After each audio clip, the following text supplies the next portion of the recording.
स्वागत है आपका दोस्तों बिहार न्यूज़ में। मैं हूं फिरदौस गनी और आप देख रहे हैं केटीवी लाइव।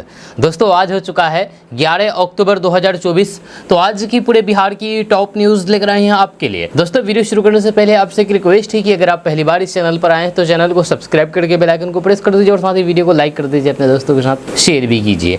तो चलिए चलते हैं आज की खबरों की ओर।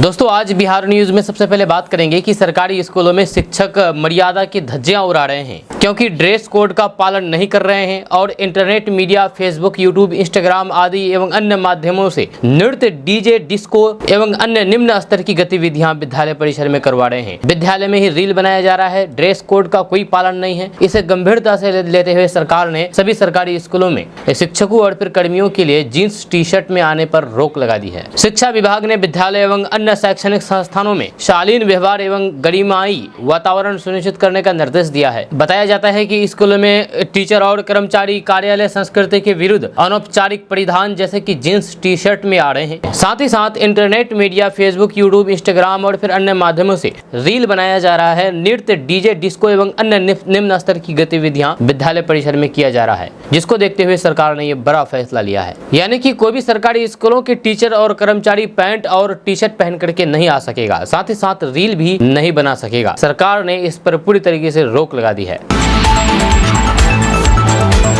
दोस्तों अब विधायक जी का पावर कम हो गया है। जी हाँ, अब बिहार के विधायक जी का पावर पहले से कम हो गया है। अब विधायक और पार्षद जी अपने फंड से सोलर लाइट नहीं लगवा पाएंगे, सरकार ने इस पर रोक लगा दी है। जी हाँ, बिहार में अब विधायक जी और पार्षद साहब की पावर कम हो गई है। अब पहले की तरह वे लोग गाँव के गली मोहल्लों को चमकाने के लिए सोलर लाइट नहीं लगवा सकेंगे। यानी कि अब ये लोग ग्रामीणों और फिर अपनी बात को लेकर के विधायक जी के पास भी जाकर के मदद नहीं कर पाएंगे। जहाँ इसकी वजह यह है कि अब विधायक जी के पास ये पावर नहीं रहा कि वे ग्रामीण इलाकों में सोलर लाइट लगवा सके। तो आइए आपको इसके बारे में जानकारी देते हैं। दरअसल विधायक और फिर विधान पार्षद अब विधायक के निधि से ग्रामीण क्षेत्रों में सोलर लाइट नहीं लगवा पाएंगे। इस योजना पर फिलहाल रोक लगा दी गई है। यानी कि मुख्यमंत्री क्षेत्र विकास योजना में अब सोलर लाइट नहीं लगेगी। जब योजना एवं विकास विभाग ने इस पर रोक लगाने का फैसला कर दिया है, इसकी वजह ये बताई जा रही है कि सोलर लाइट लगाने की योजना पंचायती राज विभाग संचालित करती है। ऐसे में अब बरेडा के सहयोग से चयनित एजेंसियां ही ये काम कर रही है। लिहाजा योजना विकास विभाग द्वारा भी यही काम किया जाएगा, जिससे काम में दोहराव का खतरा बना रहेगा। इसकी कई स्थानों पर शिकायत भी सामने आई थी कि पंचायती राज विभाग और फिर योजना विकास विभाग दोनों तरफ से काम किया जा रहा है, जिसके बाद अब सरकार ने यह निर्णय लिया है कि इसका काम पंचायती राज विभाग ही करेगा और विधायक जी पार्षद जी नहीं कर पाएंगे। दोस्तों टाटा ग्रुप के चेयरमैन रतन टाटा जी का निधन हो गया है। जब रतन टाटा जी के निधन से रिलायंस इंडस्ट्रीज के मालिक मुकेश अंबानी ने कहा कि उनके प्रिय मित्र रतन टाटा का निधन भारत और भारत इंक के लिए दुखद दिन है। उन्होंने कहा है कि दिग्गज उद्योगपति के निधन से वे व्यक्तिगत रूप से प्रभावित हुए हैं और उन्होंने टाटा परिवार और फिर टाटा समूह के प्रति अपनी संवेदना व्यक्त की है। साथ ही कहा है कि रतन टाटा आप हमेशा मेरे लिए मेरे दिल में रहेंगे। दोस्तों रतन टाटा का 86 वर्ष की उम्र में निधन हो गया है 9 अक्टूबर को। रतन टाटा के मुंबई के ब्रीच कैंडी अस्पताल में अपनी अंतिम सांस ली। रतन टाटा के निधन से पूरे देश में शोक की लहर है। रतन टाटा का नाम सुनते ही हमारे मन में भारतीय उद्योग जगत का एक ऐसा चेहरा उभर आता है जो न केवल अपनी कारोबारी कुशलता के लिए जाना जाता है, बल्कि अपने समाज सेवा और फिर विनम्रता के कारण भी लोगों के दिलों में एक खास जगह रखते हैं। अब सवाल है कि आखिर रतन टाटा अपने पीछे कितना संपत्ति छोड़ करके गए हैं। तो आपको बता दूं कि रतन टाटा अपने पीछे अथाह संपत्ति छोड़ करके गए हैं। उनके निधन के बाद ये बात हर कोई जानना चाहता है कि उसका उत्तराधिकारी यानी कि उनका वारिस कौन होगा। अब कौन उनके जाने के बाद उनकी संपत्ति को संभालेगा। आपको बता दूं कि रतन टाटा की संपत्ति के बारे में बात की जाए तो एक रिपोर्ट्स के मुताबिक रतन टाटा अपने पीछे 3,800 करोड़ रुपए की संपत्ति अपने पीछे छोड़ गए हैं। उनकी संपत्ति 5.4 बिलियन डॉलर के आसपास माना जाता है। रतन टाटा का नाम भारत ही नहीं बल्कि एशिया के सबसे अमीर बिजनेसमैन में आता था, लेकिन उनकी संपत्ति का बड़ा हिस्सा सीधे तौर पर उनके नाम से नहीं जुड़ा, बल्कि इसका कारण यह है कि टाटा ग्रुप की अधिकांश कंपनियां टाटा ट्रस्ट की अधीन आती है। टाटा सन्स के करीब 66% शेयरों का मालिक है और इन शेयरों से होने वाली आय का उपयोग मुख्य रूप से समाज कल्याण में किया जाता है। इस कारण से रतन टाटा की व्यक्तिगत नेटवर्थ की तुलना में टाटा ग्रुप का सामूहिक संपत्ति अधिक दिखाई देती है। यदि टाटा ग्रुप के सामूहिक मूल्य की बात करें तो इस समूह का कुल मार्केट कैपिटलाइजेशन लगभग 300 बिलियन अमेरिकी डॉलर है, यानी कि 24 लाख करोड़ रुपए से भी अधिक है। Tata Motors, Tata steel, Tata consultancy service यानी कि TCS, टाइटन, टाटा पावर जैसी अनेक कंपनियां इस ग्रुप का हिस्सा है, जिनका भारतीय और फिर अंतर्राष्ट्रीय बाजार में बड़ा नाम है। टाटा ग्रुप न केवल भारत में बल्कि वैश्विक स्तर पर भी अपनी पहचान बना चुका है। वहीं पर रतन टाटा का उत्तराधिकारी के बारे में अगर बात किया जाए तो आपको बता दूं कि माया टाटा को टाटा समूह की संपत्तियों का संभावित उत्तराधिकारी माना जा रहा है और ऐसा समझा जा रहा है कि रतन टाटा इन्हें समूह का नेतृत्व करने के लिए तैयार कर रहे थे। जब माया रतन टाटा के सौतेले भाई नोएल टाटा और टाटा समूह के पूर्व अध्यक्ष साइरस मिस्त्री की बहन अल्लू मिस्त्री की बेटी है।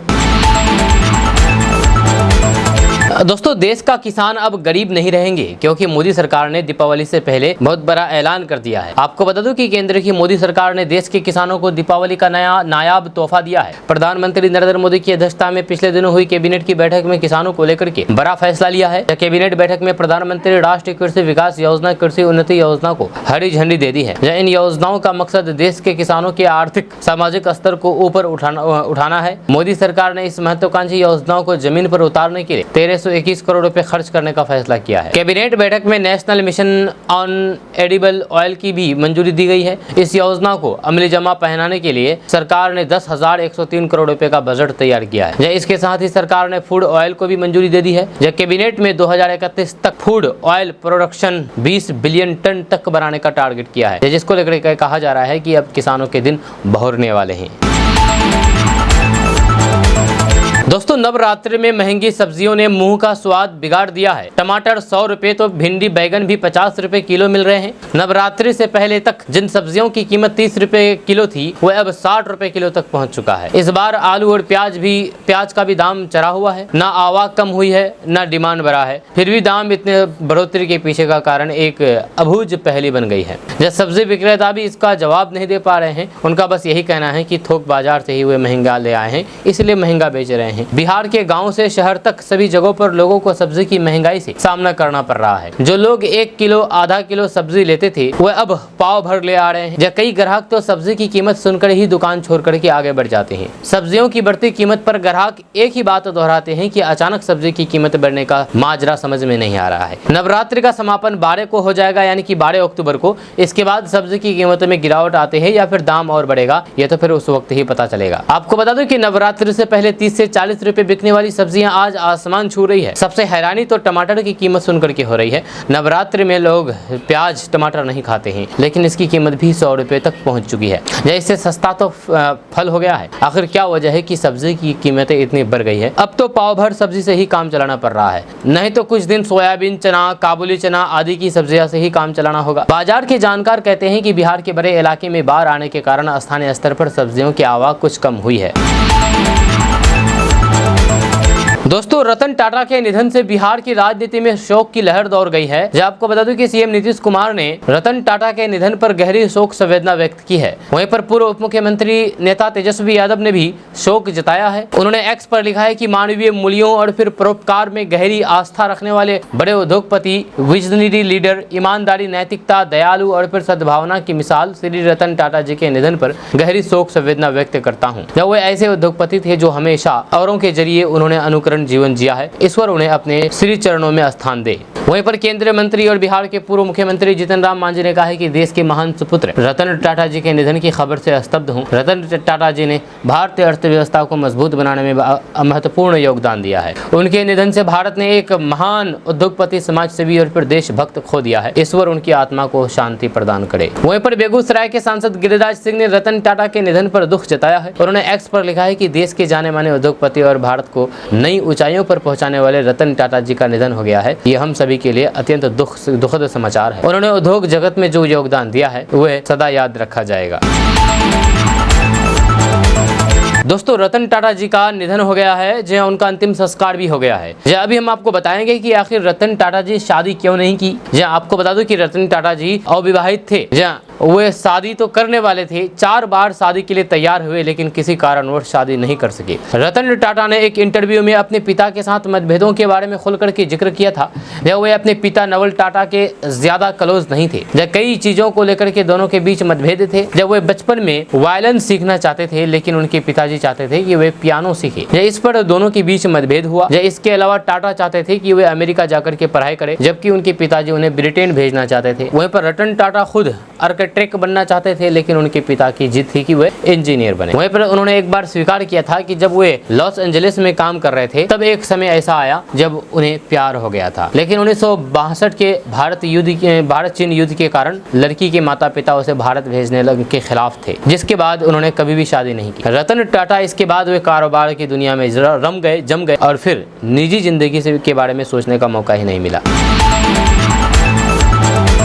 दोस्तों, बिहार में पैक्स चुनाव के लिए संभावित तिथि जारी कर दी गई है। आपको बता दूं कि 5 चरणों में यह मतदान संपन्न होंगे। 26 नवंबर को पहला और 3 दिसंबर को अंतिम मतदान होगा। जब बिहार राज्य निर्वाचन प्राधिकार ने पैक्स चुनाव की तिथि जारी कर दी है। तिथि की जानकारी देते हुए कहा कि 26 नवंबर को पहला चरण, 27 नवंबर को दूसरा चरण, 29 नवंबर को तीसरा चरण और 1 दिसंबर को चौथा चरण और फिर 3 दिसंबर को 5वें चरण के तहत मतदान होगा। जब पहले चरण के लिए नामांकन 11 से 13 नवंबर, दूसरे चरण के लिए 13 से 16 नवंबर, तीसरे चरण के लिए 16 से 18 नवंबर, चौथे चरण के लिए 17 से 18 नवंबर और 5वें चरण के लिए 19 से 21 नवंबर के बीच होगा। मतगणना मतदान के दिन या फिर अगले दिन होगी। जब प्राधिकार सचिव पुरुषोत्तम पासवान की ओर से जारी पत्र में कहा गया है कि 25 अक्टूबर को पैक्स की मतदाता सूची का अंतिम प्रकाशन होना है। इसके बाद चुनाव प्रक्रिया शुरू होगी। चुनाव 5 चरणों में संभावित है। इसकी तैयारी एवं विधि व्यवस्था के संबंध में 16 अक्टूबर को मुख्य चुनाव प्राधिकार कार्यालय में बैठक है। दोस्तों, जहां एक तरफ सारा देश नवरात्रि के उत्सव में डूबा था, तभी अचानक रतन टाटा के निधन की खबर आई। इस खबर ने हर किसी को गहरा सदमा दे दिया है। रतन टाटा के अचानक जाने से पूरा देश सदमे में डूबा हुआ है। पूरे देश में शोक की लहर दौड़ गई है। प्रधानमंत्री नरेंद्र मोदी से लेकर के फिल्मी और फिर राजनीतिक हस्तियों ने रतन टाटा के निधन पर शोक जताया और उन्हें भावभीनी श्रद्धांजलि दी है। वहीं पर रतन टाटा की एक्स गर्लफ्रेंड, खास दोस्त और एक्ट्रेस सिमी ग्रेवाल को भी उनके निधन से बड़ा झटका लगा है। उन्होंने रतन टाटा के लिए एक रुला देने वाली पोस्ट शेयर की है। सिमी ग्रेवाल कभी रतन टाटा से प्यार करती थी और अच्छा दोस्त मानती थी, पर क्या पता था कि उनका ये दोस्त 86 साल की उम्र में अचानक यूं ही उन्हें अलविदा कह जाएगा। सिमी ने अपने शो से रतन टाटा के साथ वाली तस्वीर शेयर की है। इसके साथ ही उन्होंने लिखा कि वे कहते हैं कि तुम चले गए, तुम्हारा नुकसान सहन करना बहुत मुश्किल है, बहुत ही मुश्किल है, अलविदा मेरे दोस्त। गौरतलब है कि सिमी ग्रेवाल कभी रतन टाटा से बेहद प्यार करती थी। ये बात उन्होंने साल 2011 में एक चैनल में इंटरव्यू में बात कबूल की थी। सिमी ग्रेवाल से रतन टाटा संग उनके कनेक्शन को लेकर के सवाल पूछा गया था। जवाब में एक्ट्रेस ने कहा था कि उन्होंने कुछ वक्त के लिए रतन टाटा को डेट किया था, बाद में उनका ब्रेकअप हो गया, पर वे हमेशा अच्छे दोस्त रहे। बताया जाता है कि सिमी ग्रेवाल और फिर रतन टाटा एक दूसरे से शादी करना चाहते थे, पर किसी कारणवश उनका रिश्ता आगे नहीं बढ़ पाया। बाद में जब रतन टाटा सिमी ग्रेवाल के शो का हिस्सा बने थे, तो फिर कैरियर से लेकर के लव लाइफ और फिर निजी जिंदगी पर दिलचस्प खुलासा किए थे। रतन टाटा और फिर सिमी ग्रेवाल रिश्ता टूटने के बाद भी हमेशा अच्छे दोस्त बने रहे।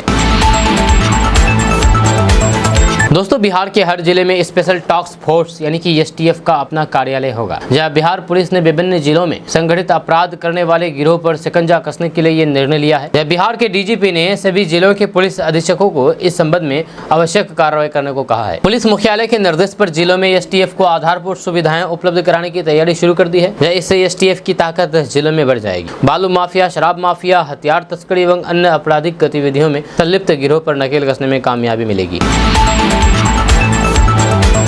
दोस्तों, बिहार में इस समय जमीन सर्वे का काम चल रहा है। ताजा रिपोर्ट्स के मुताबिक इस जमीन सर्वे में पुश्तैनी जमीन के सर्वे के लिए वंशावली में बहन बेटी का नाम देना अनिवार्य है। ऐसा नहीं करने पर जांच के दौरान कार्रवाई भी की जा सकती है। खबर के अनुसार बिहार के कई जिलों में वंशावली बनाने के दौरान 90% लोगों ने अपनी बहन बेटी का नाम नहीं दिया है। बहन बेटी कहीं पिता की संपत्ति पर अधिकार न जमा ले या फिर हिस्सेदारी न मांग ले, इसलिए लोग वंशावली में बहन बेटी का नाम नहीं दे रहे हैं। आपको बता दें कि सर्वोच्च न्यायालय यानी कि सुप्रीम कोर्ट के आदेश के अनुसार पुश्तैनी संपत्ति में बेटों के साथ साथ बेटी को समान अधिकार हिस्सा होता है। इसलिए वंशावली में बेटी का हिस्सा गायब करने के उद्देश्य से लोग वंशावली में उनका नाम छुपा रहे हैं, जो कि सही नहीं है। वहीं पर इस संदर्भ में सर्वे अधिकारियों का कहना है कि अगर वंशावली गलत है या फिर परिवार के किसी सदस्य का नाम उसमें शामिल नहीं किया गया है, तो फिर जांच के दौरान पकड़ी जाएगी। साथ ही ऐसे हालात में वंशावली को रद्द भी किया जा सकता है।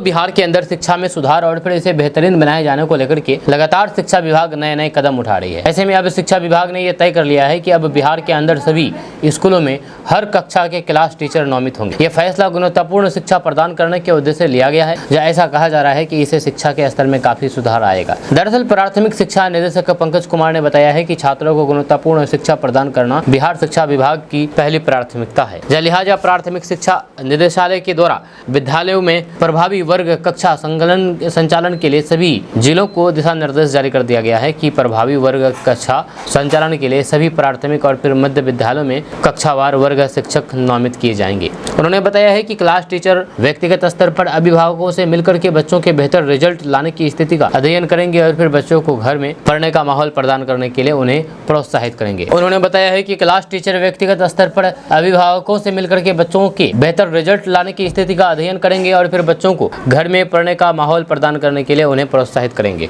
इसके अलावा प्रत्येक क्लास में एक मॉनिटर का चयन किया जाएगा, जिसे प्रत्येक माह बदल दिया जाएगा। इसके अलावा विद्यालय में अकादमिक कैलेंडर और फिर वर्गवार समय सारणी बनाए जाएंगे। उपलब्ध कराए गए कार्य पुस्तिका के सही उपयोग के लिए शिक्षक बच्चों को प्रोत्साहित करेंगे और अभ्यास पूरा होने पर लाल स्याही से उसकी जांच करेंगे। दोस्तों बिहार में घर मकान बनाने की चाहत रखने वाले लोगों के लिए एक अच्छी खबर सामने आ रही है। ताज़ा रिपोर्ट्स के मुताबिक बिहार में 15 अक्टूबर से बालू का खनन शुरू होने वाला है। इससे बालू की कीमतों में कमी देखने को मिल सकती है। खबर के अनुसार उप मुख्यमंत्री विजय कुमार सिन्हा ने खान एवं भूतत्व विभाग के अधिकारियों के साथ समीक्षा बैठक की। इस दौरान 15 अक्टूबर से बालू खनन को लेकर के चर्चा की गई। साथ ही अवैध बालू खनन को रोकने के लिए कई तरीके के दिशा निर्देश जारी कर दिए गए। आपको बता दूं कि बिहार में 15 अक्टूबर से ड्रोन के माध्यम से बालू घाटों चौहद्दी की मॉनिटरिंग शुरू कर दी जाएगी, ताकि अवैध खनन के वास्तविक हालात का पता चल सके। वहीं पर अवैध खनन की सूचना देने वाले लोगों को गोपनीयता बरकरार रखते हुए विभाग के द्वारा सम्मानित भी किया जाएगा। दरअसल 15 अक्टूबर से शुरू हो रहे खनन को लेकर के बिहार के बालू सभी घाटों एवं सभी जिला कार्यालय में बैनर पोस्टर लगाए जाएंगे, ताकि खनन कार्यों में पारदर्शिता बनी रहे। बिहार में बालू खनन शुरू होने के बाद बालू की कीमतों में भी कमी आने की उम्मीद है।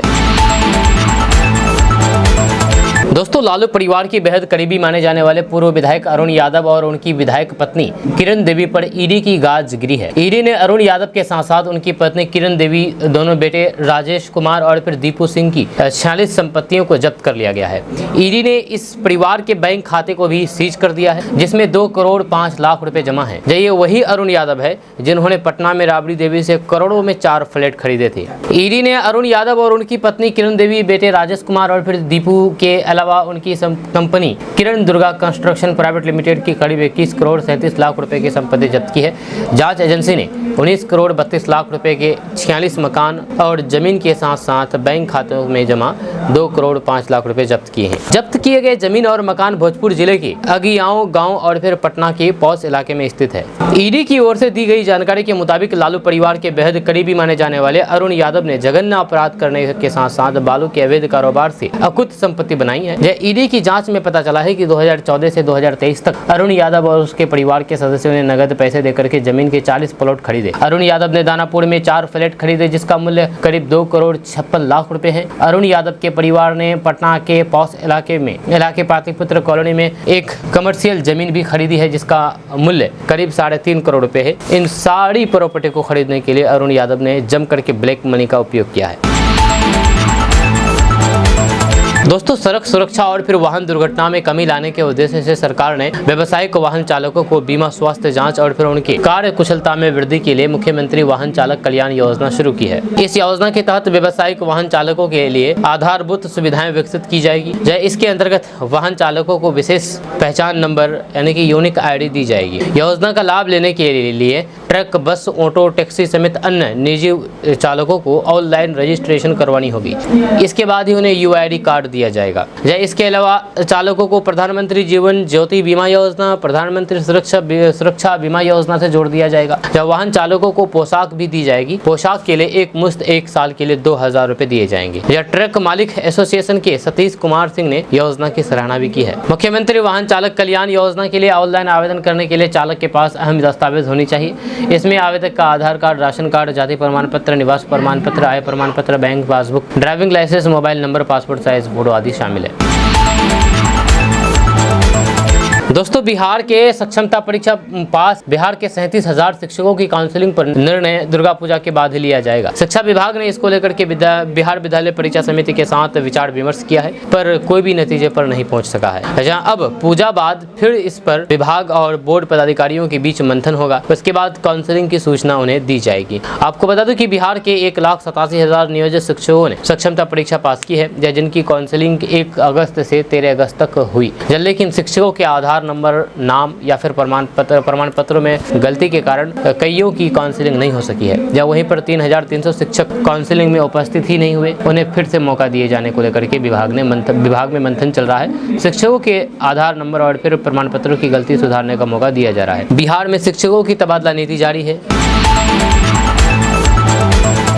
दोस्तों बिहार में भी कैंसर की दवाएं 10 अक्टूबर से सस्ती हो गई है। जहां आपको बता दूं कि इन दवाओं में से कर यानी कि टैक्स की दरों को 12% से घटा करके 5% कर दिया गया है। जीएसटी परिषद की 54वीं बैठक के लिए लिए गए निर्णय के तहत कई वस्तुओं एवं सेवाओं पर कर यानी कि टैक्स की दरों को कम करने के लिए एवं मेटल स्क्रैप में करों की चोरी को रोकने के लिए इनके टैक्स की व्यवस्था में परिवर्तन से संबंधित अधिसूचना स्तर पर जारी की गई है। दोस्तों बिहार में प्रदूषण से आम लोग प्रभावित हो रहे हैं। आपको बता दूं कि बच्चे, बुजुर्ग, नौजवान सब प्रदूषण की चपेट में आ रहे हैं, जिससे बीमारियों के शिकार हो रहे हैं। आपको बता दूं कि इस साल सदर अस्पताल से लेकर के सरकारी अस्पतालों के द्वारा सरकार की भेजे गए रिपोर्ट में बताया गया है कि इस साल देखे गए बच्चों में 300 के करीब बच्चों में कान का बहरापन और करीब 200 बच्चों में हार्ट का धड़कन और करीब 100 बच्चों में मंदबुद्धि, तो करीब 300 से अधिक महिला में भी हार्ट की खराबी का लक्षण पाया गया है। और ये सारा प्रदूषण की वजह से, ध्वनि प्रदूषण और गाड़ियों के प्रदूषण। इसके कारण एक कारण दूषित वायु, जल के साथ साथ वाहनों का तेज हॉर्न भी बताया जा रहा है। जहां इसको लेकर के स्वास्थ्य विभाग ने विश्व पर्यावरण स्वास्थ्य दिवस पर लोगों को जागरूक करने के लिए सदर अस्पताल से लेकर के सरकारी अस्पताल में इलाज के लिए मरीजों को दूषित पर्यावरण से बचाव की जानकारी दी। आपको बता दूं कि इस तरीके के हाल पूरे बिहार में है। बिहार के सभी जिलों के शहरों में ये हाल देखा जाता है, जहां पर वाहनों के जो हॉर्न होते हैं उस हॉर्न से लोगों को काफ़ी ज़्यादा परेशानी होती है, चाहे हार्ट में या फिर कान में, दोनों में ये इफेक्ट पड़ता है। एक तो हॉर्न की वजह से, गाड़ियों के हॉर्न की वजह से, ऊपर से वायु प्रदूषण की वजह से, दोनों प्रदूषण की वजह से लोगों की हालत खराब हो रहे हैं। दोस्तों बिहार की राजधानी पटना के संपतक बाजार में बिहार का सबसे ऊंचा पंडाल बनाया गया है। पंडाल की ऊंचाई 151 और चौड़ाई 80 फीट है। इसे बनाने में पूरे 1.5 महीने लगे हैं। जामताड़ा झारखंड के 15 कारीगरों ने इसे अंतिम रूप दिया है। ये दशहरा का ये पंडाल बनाया गया है। पंडाल की भव्यता और सुंदरता लोगों को अपनी ओर आकर्षित कर रही है। पटना जिला के अलावा पास के सटे अनुमंडल और फिर जिले से भी लोग इस पंडाल को देखने के लिए आ रहे हैं। इस पंडाल का निर्माण एशिया के सबसे बड़े मंदिरों में से एक बेगूसराय के बिहट में स्थित सिद्धपीठ भड़की दुर्गा मंदिर के तर्ज पर किया गया है। दावा किया जाता है कि इससे ऊंचा मंदिर पूरे एशिया में नहीं है। जब नवरात्र के समय में यहाँ भी श्रद्धालुओं की भीड़ होती है। आपको ये भी जानकर के आश्चर्य होगा कि पंडाल बनाने वाले सभी कारीगर मुस्लिम समाज से आते हैं। ये लोग पंडाल कार्य निर्माण कार्य के दौरान अंडा, मीट, मछली का सेवन नहीं करते हैं। सात्विकता के साथ पंडाल बनाया जाता है। यह कारीगरों का कहना है कि पिछले 10 सालों से वे लोग पंडाल बनाते आ रहे हैं। इस दौरान हम लोग सात्विकता का पूरा ख्याल रखते हैं। आयोजकों का कहना है कि पहले यहाँ सिर्फ गांव हुआ करता था, तब से हमारे पूर्वज यहाँ पर पंडाल बना करके पूजा पाठ कर रहे हैं और पर्व त्योहार मना रहे हैं। दोस्तों केंद्र सरकार ने देश भर के करोड़ों गरीब लोगों को दशहरा के मौके पर जबरदस्त गिफ्ट दिया है। अब सरकार की तरफ से देश भर में मुफ्त चावल बांटने का फैसला किया गया है। केंद्रीय कैबिनेट में आज इसे मंजूरी दे दी गई है। हालांकि इसकी शुरुआत जुलाई 2024 से दिसंबर 2028 तक जारी रहने वाली है। इस योजना के लिए सरकार को 17,000 करोड़ रुपए से ज्यादा खर्च करना है। आपको बता दें कि प्रधानमंत्री नरेंद्र मोदी की अध्यक्षता में केंद्रीय मंत्रिमंडल ने प्रधानमंत्री गरीब कल्याण अन्न योजना और फिर अन्य कल्याणकारी योजनाओं में आदि सहित सरकार की सभी योजनाओं के तहत पोषण युक्त चावल की सार्वभौमिक आपूर्ति को इसे वर्तमान स्वरूप में जुलाई 2024 से दिसंबर 2028 तक जारी रखने की मंजूरी दे दी है।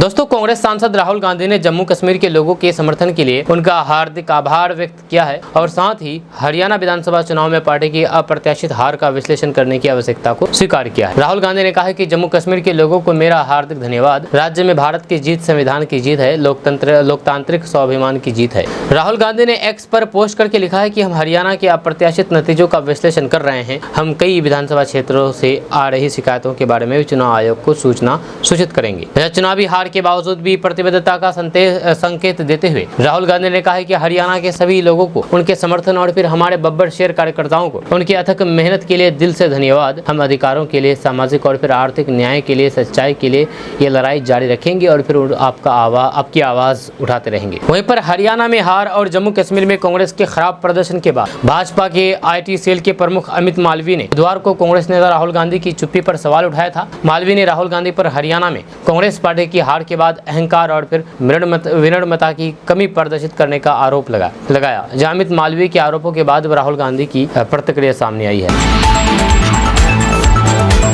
दोस्तों, बिहार सरकार ने पुलिस विभाग में बड़ा फेरबदल किया है। भारतीय पुलिस सेवा के 2 अधिकारियों का तबादला किया गया है। इसमें एक नाम शिवदीप लांडे का भी है। वहीं पर पुलिस महानिरीक्षक पटना से 2003 बैच के IPS राकेश राठी को पूर्णिया भेज दिया गया है। इधर शिवदीप लांडे को IG प्रशिक्षण बनाया गया है। गृह विभाग ने इसे लेकर के अधिसूचना भी जारी कर दी है। आपको ये भी बता दूं कि बीते दिनों शिवदीप लांडे ने अपने पद से इस्तीफा दे दिया था। हालांकि अभी तक उनका रिजाइन स्वीकार नहीं किया है, यानी कि इस्तीफा स्वीकार नहीं किया है। शिवदीप लांडे को बिहार में सुपर कॉप और सिंघम के नाम से भी जाना जाता है। उनके इस्तीफे की खबर सुनकर के पूरे बिहार में हलचल मच गई थी। शिवदीप के इस्तीफा देने के बाद उनके राजनीति में जाने की चर्चा भी थी। हालांकि इस बात की कोई भी पुष्टि नहीं हुई। अब उन्हें पूर्णिया से पटना के भेज दिया गया है। जैसे IPS शिवदीप लांडे की छवि तेज तर्रार अफसर की है। शिवदीप लांडे 2006 बैच के IPS अफसर हैं। जब बिहार में शिवदीप लांडे की पहली बार पोस्टिंग मुंगेर जिला में हुई थी। मुंगेर में शिवदीप लांडे ने बतौर ASP ज्वाइन किया था। शिवदीप लांडे ने पटना में सिटी SP के रूप में भी अपनी सेवाएं दे चुके हैं। मुसलमानों से कांग्रेस डरती है, मुस्लिम के सामने बोलती बंद हो जाती है। ये कहना मेरा नहीं है, ये कहना प्रधानमंत्री श्री नरेंद्र मोदी जी का है। जब प्रधानमंत्री श्री नरेंद्र मोदी जी ने कहा कि कांग्रेस देश को बांटने की राजनीति करती है। उन्होंने कहा है कि मुसलमानों की भी जातियां होती है, लेकिन कांग्रेस नेता उसके बारे में बात नहीं करते हैं। वहीं पर जब भी हिंदुओं की बात आती है तो कांग्रेस उनकी चर्चा जाति से शुरू कर देते हैं। प्रधानमंत्री नरेंद्र मोदी ने कहा कि कांग्रेस मुसलमानों के मन में डर पैदा कर रही है, वे लोगों में डर पैदा कर रही है। अपने वोट बैंक की खातिर वे देश का सांप्रदायिकरण कर रही है। PM मोदी ने कहा है कि कांग्रेस का फॉर्मूला साफ है कि मुसलमानों को डराते रहो, डर दिखाओ, उन्हें वोट बैंक में बदलो और फिर वोट बैंक को मजबूत करो। वहीं कांग्रेस किसी भी तरह से हिंदू समाज को आग में झोंक देना चाहती है ताकि उस पर राजनीति रोटियां सेक सके। जब भारत में जहां भी चुनाव होते हैं कांग्रेस यही फॉर्मूला अपनाती है। ये कहना है प्रधानमंत्री नरेंद्र मोदी जी का। प्रधानमंत्री नरेंद्र मोदी ने कहा है कि आज तक एक भी कांग्रेस नेता नहीं बताया है कि हमारे मुस्लिम भाई बहनों में कितनी जातियां हैं। जब मुस्लिम जातियों की बात आती है तो फिर कांग्रेस के नेता मुंह बंद करके बैठ जाते हैं, लेकिन जब भी हिंदू समाज की बात आती है तो फिर कांग्रेस जाति से ही चर्चा शुरू कर देती है। उन्होंने कहा है कि हरियाणा में कांग्रेस ने तमाम हथकंडे अपनाए लेकिन वह असफल रही। प्रधानमंत्री ने कहा है कि कांग्रेस भारत की सर्वजन सुखाय की परंपरा को दबा रही है, वह सनातन परंपरा का दमन कर रही है। उन्होंने कहा है कि कांग्रेस ने बार बार साबित कर दिया है कि वह एक गैर जिम्मेदार पार्टी है। वह अभी भी देश को बांटने के लिए नए नए कथानक कर रही है। जब कांग्रेस समाज को बांटने के फॉर्मूले लेकर के आती रहती है। अगर आप बिहार के रहने वाले हैं और जमीन मालिक हैं तो आप इसको आप ध्यान से सुनिए आप, क्योंकि सर्वे से पहले कुछ काम है जो आपको करना होगा, नहीं तो आप अपनी जमीन खो सकते हैं। दरअसल बात यह है कि जमीन सर्वे के दौरान रैयत सभी कागजात को दुरुस्त रखें। जमीन का सर्वेक्षण होने से रैयतों को अपना मालिक हक मिल जाएगा। भूमि सर्वेक्षण के समय रैयतों का दायित्व है कि वे अपनी जमीन को सीमांकन कर ले, मेंढों को ठीक कर लेना है, नहीं तो फिर सर्वे के दौरान मुश्किलों का सामना करना पड़ सकता है। हो सकता है कि विवादित जमीन भी खो सकते हैं। वहीं पर अपने खेतों की चौहद्दी की सही जानकारी रखना होगा। जब ग्राम सभा में उपस्थित होकर के वंशावली सत्यापन सहित सभी कार्यों में सर्वेक्षण कर्मियों को मदद अवश्य करें। जमीन सर्वेक्षण से संबंधित प्रपत्र ऑनलाइन और फिर ऑफलाइन भी जमा कर सकते हैं। जब किश्तवार और फिर खानापूर्ति के समय अपनी जमीन के समीप रह करके सर्वेक्षणकर्ता को सहयोग करना है, ताकि जमीन से संबंधित कोई भी समस्या नहीं रह सके। इसके अलावा कई अन्य आवश्यक दिशा निर्देश अमीन और फिर कानूनगों को दिए गए हैं। दोस्तों, मुकेश सहनी ने आरोप लगाया है कि मछुआरों के लिए बिहार में न ही तालाब आवंटित की सुविधा है और न ही मछलियों की बिक्री के लिए बाजार की सुविधा है। इस वजह से निषाद समाज पूरी तरीके से त्रस्त है। मुकेश सहनी ने कहा कि जब सरकार में उनको मौका मिला तो फिर कुछ महीनों में ही पशुपालन मत्स्य पालन के कई लंबित काम को पूरा किया था। मुकेश सहनी ने कहा कि अब सरकार में हिस्सेदारी लेकर के निषाद समाज के लोगों को आगे बढ़ाना है। उन्होंने साफ कर दिया है कि वीआईपी महागठबंधन के साथ ही रहेगी और फिर वहीं ज्यादा से ज्यादा सीटें हासिल करने की कोशिश करेगी। मुकेश सहनी ने कहा है कि इंडिया गठबंधन के साथ ज्यादा से ज्यादा सीटों पर लड़ करके एक सरकार बनानी है। उन्होंने कहा कि निषाद समाज का सामना पूरा करने का वक्त आ गया है। मुकेश सहनी ने कहा कि 2025 का चुनाव गरीबों, अति पिछड़ों और फिर वंचितों के अधिकार की लड़ाई का चुनाव है। कृषि पशुधन से समृद्ध होने के बावजूद भी बिहार सबसे पिछड़े राज्य में गिना जाता है। दोस्तों, हरियाणा विधानसभा चुनाव 2024 में हार के बाद कांग्रेस ने ईवीएम पर सवाल खड़े कर दिए हैं। इसको लेकर के एआईएमआईएम प्रमुख असदुद्दीन ओवैसी ने कांग्रेस पर निशाना साधा है। उन्होंने कहा है कि जब जीत जाओ तो ईवीएम ठीक और हार जाओ तो खराब। उन्होंने कांग्रेस पर निशाना साधते हुए कहा है कि हरियाणा में भाजपा को हराना चाहिए था, लेकिन कांग्रेस ऐसा नहीं कर पाई। असदुद्दीन ओवैसी ने कांग्रेस की आलोचना करते हुए कहा कि ईवीएम को दोष देना बहुत आसान है। आप ईवीएम से जीतते हैं और जब हारते हैं तो फिर ईवीएम को गलत ठहराते हैं। मेरी राय में बीजेपी को इस राज्य में हारना चाहिए था। कई ऐसे फैक्टर थे जो कि उनके खिलाफ थे। आपको बता दें कि कांग्रेस पार्टी ने चुनाव के नतीजों को खारिज करते हुए कहा कि ईवीएम की विश्वसनीयता पर गंभीर सवाल है। कांग्रेस संचार प्रमुख जयराम रमेश ने दावा किया है कि कुछ उम्मीदवारों ने यह देखा है कि जिन ईवीएम में 99% बैटरी चार्ज थी, वहां पर कांग्रेस को हार का सामना करना पड़ा, जबकि जिन ईवीएम में 60 से 70% बैटरी चार्ज था, वहां पर कांग्रेस की जीत हुई है। हालांकि पार्टी ने इन आरोपों का कोई विस्तृत स्पष्टीकरण नहीं दिया है और कहा है कि आने वाले दिनों में वे इस मुद्दे को चुनाव आयोग के सामने उठाएंगे। दोस्तों, बिहार में चल रहे जमीन सर्वे को लेकर के एक बड़ी खबर सामने आ रही है। ताज़ा रिपोर्ट्स के मुताबिक राजस्व एवं भूमि सुधार विभाग ने जानकारी देते हुए कहा कि बिहार में जमीन का सिर्फ रजिस्टर्ड बंटवारा ही मान्य होगा। खबर के अनुसार बिहार में अगर जमीन का बंटवारा रजिस्टर्ड नहीं है तो फिर उस स्थिति में जमीन का खतियान संयुक्त बनाया जाएगा। जमीन के सभी मूल मालिकों के नाम पर संयुक्त खतियान तैयार होगा। इसको लेकर के दिशा निर्देश जारी कर दिया गया है। यह आपको बता दूं कि जमीन बंटवारे का रजिस्टर्ड दस्तावेज न होने की स्थिति में किसी एक व्यक्ति के नाम पर अलग से खतियान नहीं बनाया जाएगा। अगर आप चाहते हैं कि बंटवारा आपके नाम पर हो तो बंटवारे का रजिस्टर्ड दस्तावेज होना जरूरी है। अब सवाल है कि आखिर रजिस्टर्ड बंटवारे के लिए क्या करें। तो आपको बता दूं कि यदि सभी भाई आपसी सहमति से जमीन का बंटवारा करते हैं तो आप सभी भाई अपने अपने नाम से जमीन की रजिस्ट्री करा ले। इससे सभी भाइयों के नाम जमीन हो जाएगी। इस बंटवारे को कानूनी मान्यता होती है। खबर के अनुसार बिहार में अगर जमीन का बंटवारा रजिस्टर्ड नहीं है तो उस स्थिति में जमीन का खतियान संयुक्त बनाया जाएगा। जमीन के सभी मूल मालिकों के नाम पर संयुक्त खतियान तैयार होगा। इसको लेकर के दिशा निर्देश जारी कर दिया गया है। आपको बता दें कि जमीन बंटवारे का रजिस्टर्ड दस्तावेज न होने की स्थिति में किसी एक व्यक्ति के नाम पर अलग से खतियान नहीं बनाया जाएगा। अगर आप चाहते हैं कि बंटवारा आपके नाम पर हो तो बंटवारे का रजिस्टर्ड दस्तावेज होना जरूरी है। अब सवाल है कि आखिर रजिस्टर्ड बंटवारे के लिए क्या करें। तो आपको बता दूं कि यदि सभी भाई आपसी सहमति से जमीन का बंटवारा करते हैं तो आप सभी भाई अपने नाम से जमीन की रजिस्ट्री करा ले। इससे सभी भाइयों के नाम जमीन हो जाएगी। इस बंटवारे को कानूनी मान्यता होगी।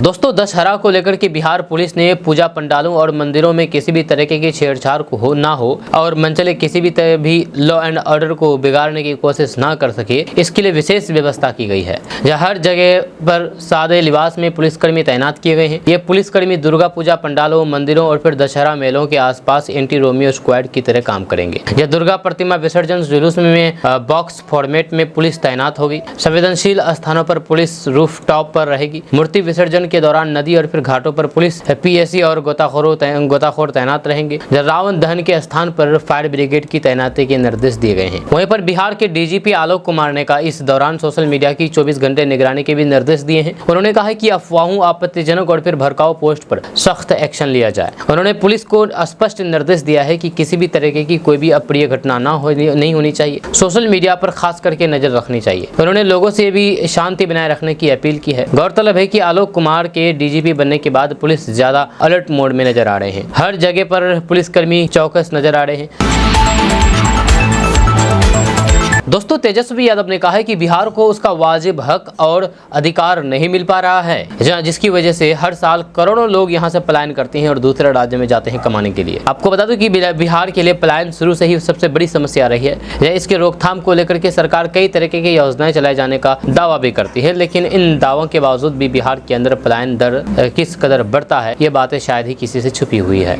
ऐसे में इस बढ़ते पलायन दर को लेकर के अब बिहार के नेता विपक्ष तेजस्वी यादव ने बिहार की एनडीए सरकार पर सवाल उठाया और तीखे तंज कसे हैं। तेजस्वी यादव ने कहा है कि हर साल बिहार से करोड़ों लोग पलायन कर रहे हैं। इसके बाद भी पिछले 20 सालों से सत्ता में काबिज मुख्यमंत्री नीतीश कुमार की नींद नहीं टूटती है। जब वो बड़ी बड़ी बातें करते हैं लेकिन उसमें जमीनी हकीकत कुछ नहीं होती है। हम बिहार के लोगों को बिहार में ही रोजगार देने की बात करते हैं और हम जो बात करते हैं वह करके दिखाते हैं। तेजस्वी यादव ने ट्वीट करते हुए लिखा है कि केंद्र सरकार द्वारा संसद में दिए गए आंकड़ों के अनुसार प्रतिवर्ष बिहार से लगभग 3 करोड़ लोग पलायन करते हैं। ये वे आंकड़े हैं जो श्रम विभाग के पोर्टल पर पंजीकृत हैं, रजिस्टर्ड है। एक अनुमान के अनुसार बिहार से लगभग 5 करोड़ लोग हर साल अस्थायी नौकरी रोजगार के लिए पलायन करते हैं। यह 20 वर्षों की नीतीश बीजेपी सरकार में पलायन के आंकड़े भयावह है। इसके आगे तेजस्वी यादव ने कहा है कि 20 वर्षों में एनडीए सरकार ने बिहार में उद्योग धंधे लगाने की दिशा में सकारात्मक कार्य नहीं किया। मुख्यमंत्री कहते हैं कि बिहार में समंदर नहीं है, इसलिए हम उद्योग नहीं लगा पा रहे हैं, लेकिन इच्छा शक्ति के बल पर हमारे 17 महीने के कार्यकाल में राजद अधीन उद्योग विभाग ने निवेशकों से 50,000 करोड़ के MOU साइन करवाए।